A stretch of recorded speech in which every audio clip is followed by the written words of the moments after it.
Alright folks, so what happens when you mix TSA, Christmas, and a bomb? I'll wait. You get Carry On. I know, it was bad, you don't have to tell me, okay? One of Netflix's latest thriller action, and if you're into it, let's do it. Hi, my name is Yuna and I talk about movies, series, documentaries, and everything in between. And today is an exciting day for me because one of you decided to give me a request. Yes, finally I have one. Thank you this time next year for giving me the request of doing Carry On. He's actually from the TikTok platform, not so much YouTube. And yeah, he's a friend. He comments and everything. You have friends now? You're on TikTok? Yes and yes, okay? We're not like friends, but whatever. We comment on each other's stuff. And yes, I am on TikTok. Come and check me out. It's that Yuna chick, just like it's written here.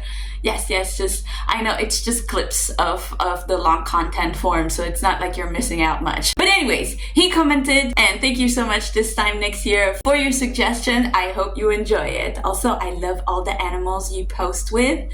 They are awesomely cute.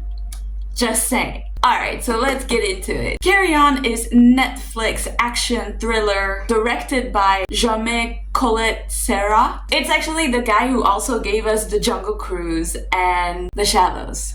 So he's into the spooky stuff and funny stuff. Kind of. And it stars Taron Egerton. I think you probably would remember him best from Rocketman when he portrayed Elton John in an awesome biopic. And we also have Sophia Carson. So I don't really know much about this actress besides the fact that she was on Netflix Purple Heart. That's all I know about her. And this movie is also featuring everybody's favorite pot stirrer, Jason Bateman, who actually doesn't have a name. Why doesn't he have a name? In the cast, he's only known as the Traveler, so he doesn't actually have a name. That's so weird. Why not give him a name? I don't understand. Why not give him a name? I don't know. But you know what? I'm gonna call him Jason the whole time because Jason Bateman is too long and I don't want to call him the Traveler, so we're just gonna call him Jason. So Jason it is, okay? This movie was released on December 13 on Netflix. It smashed Netflix records as the most watched movie of the year, believe it or not. Why? I do not know. It has an 88% on Rotten Tomatoes, but only a 6.5 out of 10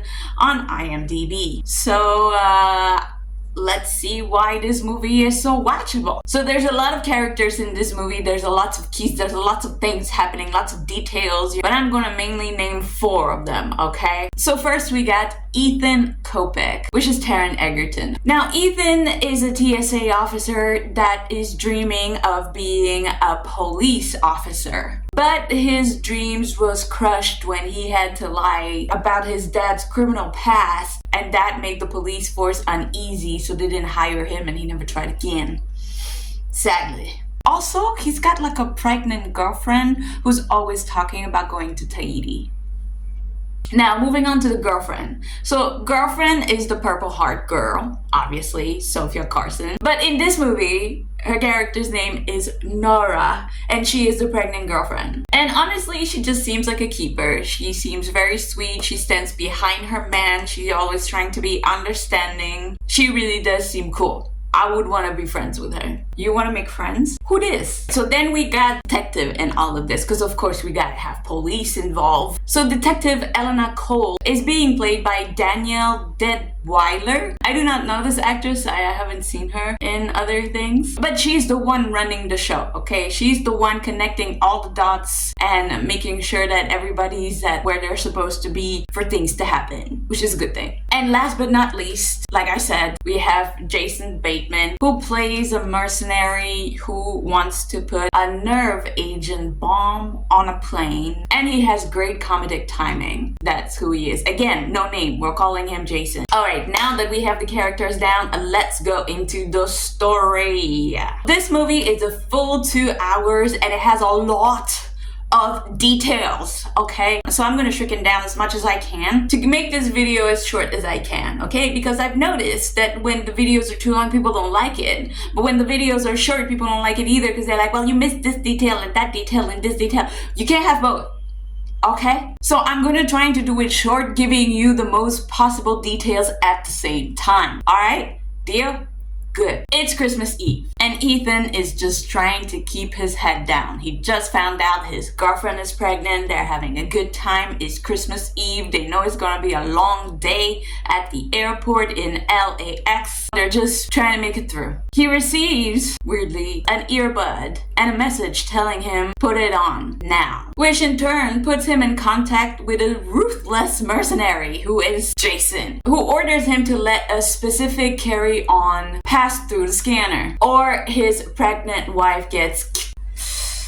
What's in the carry-on? It's a Novichok bomb. What? What is that? What kind of bomb is that? It's a bomb that would release this nerve agent that would basically kill you from the inside out.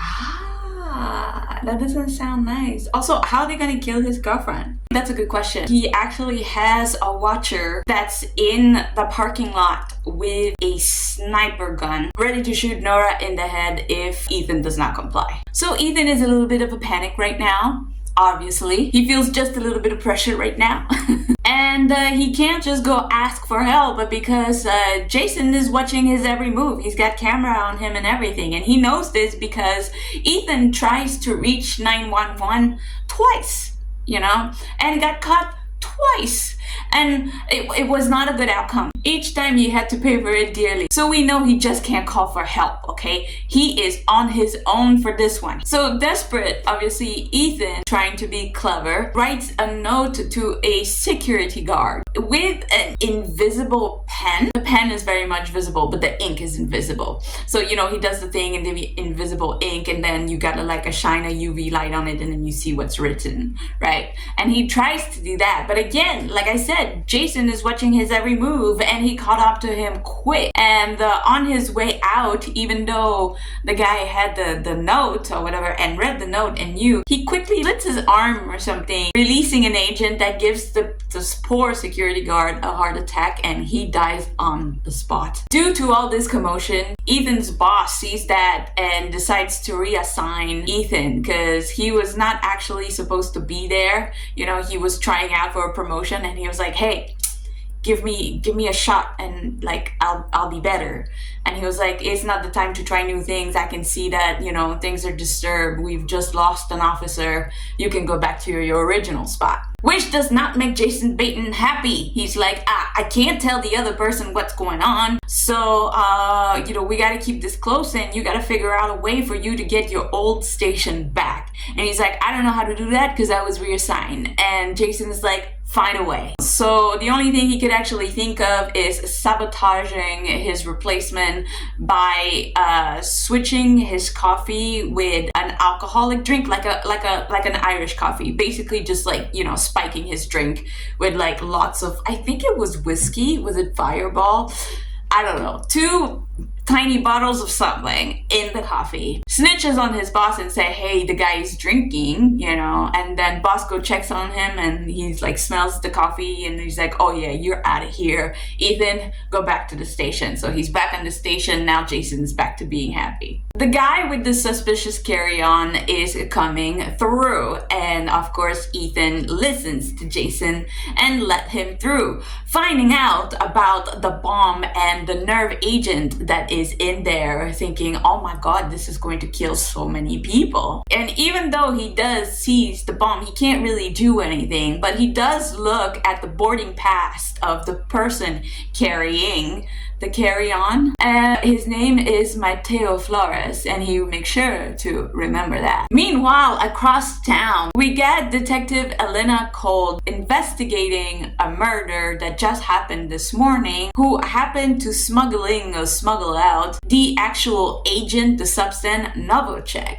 Or Novichok, whatever it's called. But she sees it, goes back home and makes a little research, you know, Googles it a little bit, finds out what it is, that it's some sort of agent that if released makes you extremely sick and kills you. It was made by the Russians. It's extremely dangerous. Her seeing this, she's like, I gotta call Department of Home Security. And she does. And everybody else is like, you're acting very erratic for such a little small threat. Like, we don't know what's happening. You shouldn't have gone that far. And she's like, trust me. Also, she finds out about the aborted 911 calls that Ethan had made earlier that Jason had told him to hang up on. And she kind of puts two and two together. She's like, nerve agent, TSA calling and aborting 911. Something's going on at the airport. So she goes to the airport and a bunch of things happens to her. Like, you know, there's like a fake agent that's with her and there's like a big fight that breaks out in a car. Dude, that scene was awesome, by the way. Like, the CGI was there, but it was minimal and it seemed real. Like,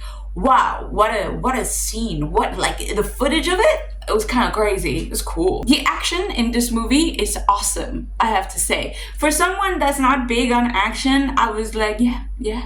When she gets to the airport, she makes sure to know that everybody has to have some sort of security back check. And terminals are getting shut down, and this is making Jason a little bit scared. Not only that, Ethan was able to flag Mateo's carry-on while he was at the TSA check. And all of a sudden, we hear toot toot toot toot. Can we check the bag of Mr. blah blah blah blah blah blah and Mateo Flores? Which Jason is like, I don't know how you did this, but I know it's you. Jason, being really mad at this, confronts Ethan and tells him, well, this was a shitty move of you to do. And they kind of get into a fight where Ethan kind of gets Jason cornered with a plastic gun that Jason had brought in the airport. And at this point, Jason doesn't know what to do and he just decides to arm the bomb. And he's like, if you kill me, I kill everybody else. And he's like, turn it off, do something, turn it off. And he's like, no, I'm not going close to it. You're gonna get there and I'm gonna tell you how to turn it off. And that's how we're gonna save everyone. What's it gonna be? 250 people on a plane or 10,000 people in the airport? You choose. Which, kind of iconic, but also dick. Meanwhile, all this is happening, Mateo is taking away for the back check, and he's being taken away by Big Boss himself with Ethan, which is not a good thing. Ethan, having to get to the carry-on because of the bomb, obviously, enters the room. He enters the room with the plastic gun that Jason had earlier, and Jason is telling him, you gotta kill your boss, and he's like, I can't, and he's like, you got to. It's either that or everybody else, including yourself, in the airport. And he can't seem to pull the trigger. So Mateo decides to run an action, and he takes a pen and puts it in the Big Boss' throat, which ends his life. Ethan being like, oh my god, they start struggling, and then he finds out that Mateo is actually a pawn as well. His husband is held hostage in the Watcher's van that's out back with the sniper guy. So he has no choice either. Ethan listens to Jason. They go through the whole disarming bomb thing, and the bomb gets disarmed 2 seconds before it was about to go off. But in any Hollywood pure entertainment form, I mean, I was surprised it was not back to 0-1 instead of 0-2, because I was like, ooh, that was close. That was close. Right after, Mateo and Ethan goes out to get the suitcase to Jason. And while they're walking, Jason is talking to Mateo only. And he's like, take Ethan out. You don't want me to kill your husband? Take him out. So with the plastic gun that now Mateo has, he tries to take him out. The one thing about the plastic gun, though, that was told to us earlier by Jason is that apparently when you fire this plastic gun too much, since it's plastic, it gets heated and can potentially explode, which it does exactly that while Mateo is trying to kill Ethan, and it explodes quite close to him, which again lodges something in his throat and he dies. And Ethan tries to save him, you know, because I mean, they were pawns.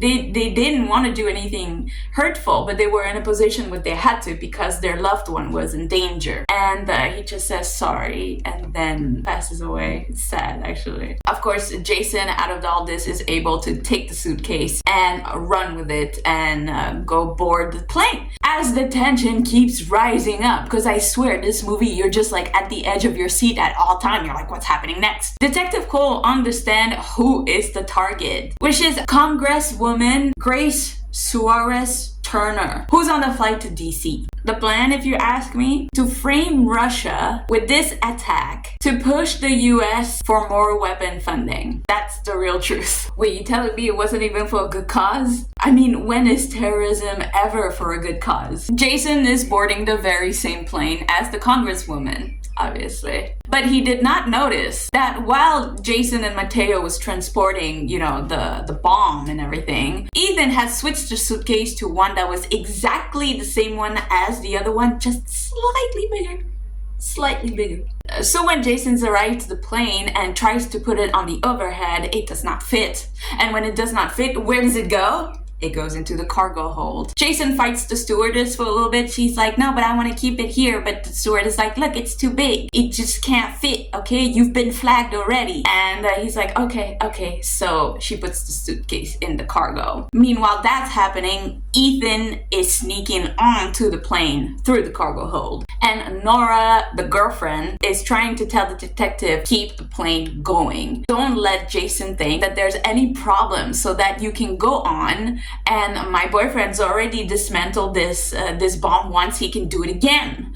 Don't worry. And the detective's not really okay with it, but she lets it happen, all right? The plane takes out. Ethan is in the cargo. He's looking at the bomb. He's searching for it. He finds the suitcase, opens it up, does the thing to dismantle the bomb, and then boom, Jason gets a notification on his phone because, yes, he has things linked to the bomb and the phone, so he sees when the bomb thing's happening. And he's like, uh-oh, something is happening. I gotta go check it out. So he gets up from his seat and goes into the cargo hold. I don't know how he knew where the cargo hold was, because when I'm on the plane, I have no idea where things are, but I guess he did. I don't know. So he goes downstairs and he's like, Ethan, I can see you. Which is like, oh shit, things are going down, my friend. They're having a little bit of a fight because, Jason had more than enough of Ethan. He kind of wants this to be over with. He just wants to activate the bomb and just jump out in a parachute because he has a parachute ready for that. Ethan is like, that's not gonna happen. And somehow he takes a part of the bomb that has the Novichok agent nerve, whatever, chucks it in an airtight refrigerator and pushes Jason in it and closes the door. Jason panics, steps on the nerve agent thing, breaks the glass, and the agent flies everywhere in the airtight container, resolving into Jason passing away in what I can only think is a horrible death. It looked frightening, I had to say. That is so gangster. I love it. Right? So gangster. I love this part. It's my favorite part of the movie. Finally, after all this, the plane lands safely and the day is safe. It's a Christmas miracle. Fast forward a year later and we see Ethan, now a police officer, going on vacation with his friends, Nora and the brand new baby. And they say to each other, Tahiti today, Tahiti today. And that is the end of the movie. The perfect ending to a high-stake adventure. So my thought on the movie. All I can say is that the suspense builds perfectly. I love the pace of this movie. Chef's kisses for the pace of the movie. Honestly, I know it's 2 hours and it seems long, but it actually, like, you like, oh my god, what's happening? What's happening? You want to know. So this is cool. This is one cool thing that I really like about this movie. And the ending, iconic. Oh my god, yes. Even being able to turn the table on Jason, yes. Very fun, very fun. To me, this movie is very reminiscent of a late 90s, early 2000s. It's giving In the Nick of Time. I don't know if you remember that movie. I think it's a 95 movie with Johnny Depp, who was trying to save his daughter. It's also giving like Phone Booth with Colin Farrell from like, I think the 2002 possibly. I'm not sure. It builds up. It feels thrilling. And like I said earlier, or 3 times I think by now, it's just, you just can't wait to see what happens next. You need to know what happens next. I think it's always a fun experience to have that kind of like, yeah, like a good anxiety, I would say. And if you're into a high stake action with like a little bit of a holiday vibe, Carry On is the one for you. For me, I give it a solid 7 out of 10 because I'm always a person that likes like deeper meaning into things. I watch a lot of like drama, but also things that are like quote unquote deep or whatever. This is an action suspense thriller film at its core, and it's not my type of movie, but I can say that it's a good movie. I completely understand the 88% on Rotten Tomatoes. I can see this as thrilling. I totally recommend this if this is your kind of movie, because I truly think that you will enjoy it. But what did you think of Carry On? Have you seen it? What's the craziest thing you've ever packed on a flight? But anyways, that is it for me today. Thank you so much for being here. Thank you for watching. Remember, if there is any movie, series, documentaries, or anything in between that you would like me to do, then let me know in the comments down below so I can do that for you. And yeah, have a great day. Bye.